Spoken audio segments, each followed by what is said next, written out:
વડોદરાના આંજવા રોડ પર અકસ્માતને લઈને ડીસીપી ઝોન 4 એન્ડ્રુ મકવાનનું નિવેદન ગઈકાલે અકસ્માત અંગે ફરિયાદી દ્વારા ફરિયાદ આપી હતી કે મારુતિ સ્વિફ્ટ ચાલકે અકસ્માત સર્જ્યો છે, જેમાં બાપુત પોલીસે આરોપી પ્રતિક ગુલાબરાવ બોરસેની ધરપકડ કરી વધુ કાર્યવાહી હાથ ધરી છે. જ્યારે ઇજાગ્રસ્ત યુવક આદર્શ સિંઘને સારવાર માટે ખાનગી હોસ્પિટલમાં ખસેડવામાં આવ્યો છે. આરોપી એરપોર્ટ ઓથોરિટી ઓફ ઇન્ડિયામાં નોકરી કરતો હોવાનું સામે આવ્યું છે. હાલમાં આરોપીની ઝડપી વધુ તપાસ ચાલી રહી છે અને નશાકારક પીણું મળ્યું છે તેને FSLમાં મોકલી તપાસવામાં આવી રહી છે. આરોપી સામે અકસ્માત, પ્રોહિબિશન અને નશાની હાલતમાં વાહન ચલાવવું જેવા ગુના દાખલ કરવામાં આવ્યા છે. જી સર, ગઈકાલે મોડી રાત્રે બાપત પોલીસ મથકમાં ગુનો નોંધાયો છે. એક્સિડન્ટમાં શું છે સમગ્ર મામલો?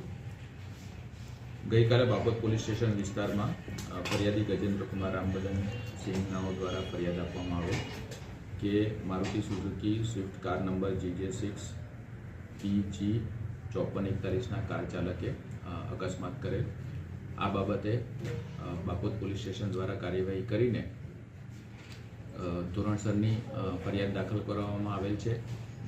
જે ભોગ બનનાર છે, જે ઈજા પામનાર છે, તેઓને દવાખાને મોકલી આપવામાં આવેલ, તેમની સારવાર ચાલુ છે અને જે આરોપી છે એ આરોપીને અટક કરીને આગળની કાયદેસરની કાર્યવાહી કરવામાં આવી રહી છે. આરોપી કરે શું છે? આરોપીને અટક કરવામાં આવેલ છે, ઇન્વેસ્ટિગેશન ચાલુ છે. આરોપી કરે શું છે? બેકગ્રાઉન્ડ શું છે? બેકગ્રાઉન્ડ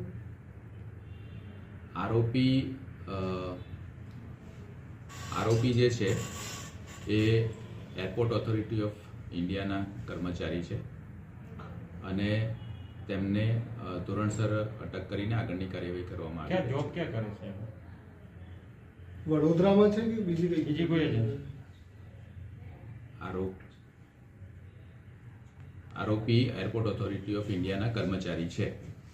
સાહેબ, એમના ગાડીમાંથી દારૂ પણ પકડાયા છે. એ તમામ બાબતો ની કાર્યવાહી કરવામાં આવી રહી છે. જે નશાકારક પીણું મળેલ છે એને પણ કબજે કરીને FSLમાં મોકલવાની કાર્યવાહી કરવામાં આવી સર, છે. કયા ગુનો હેઠળ આ કાર્યવાહી કરવામાં આવી રહી છે? અકસ્માતનો ગુનો, નશો કરીને વાહન ચલાવવું તેમજ નશાકારક પદાર્થ પોઝિશનમાં રાખવું, એ તમામ કલમો હેઠળ જુદા જુદા કલમો હેઠળ ગુનો દાખલ કરીને કાર્યવાહી કરવામાં આવી રહી છે. મેડિકલ ચેકઅપ કરવામાં આવ્યું, એમાં છે નશામાં આવ્યું? તમામ મેડિકલ ચેકઅપ કરવામાં આવ્યું છે અને રિપોર્ટ આવીને ધોરણસરની કાર્યવાહી આ નશો કઈ કરીને આવ્યો, કઈથી લઈને આવતો હતો, કઈ જતો હતો, એ બાબતેની તપાસ ચાલુ છે. આરોપી વિડીયો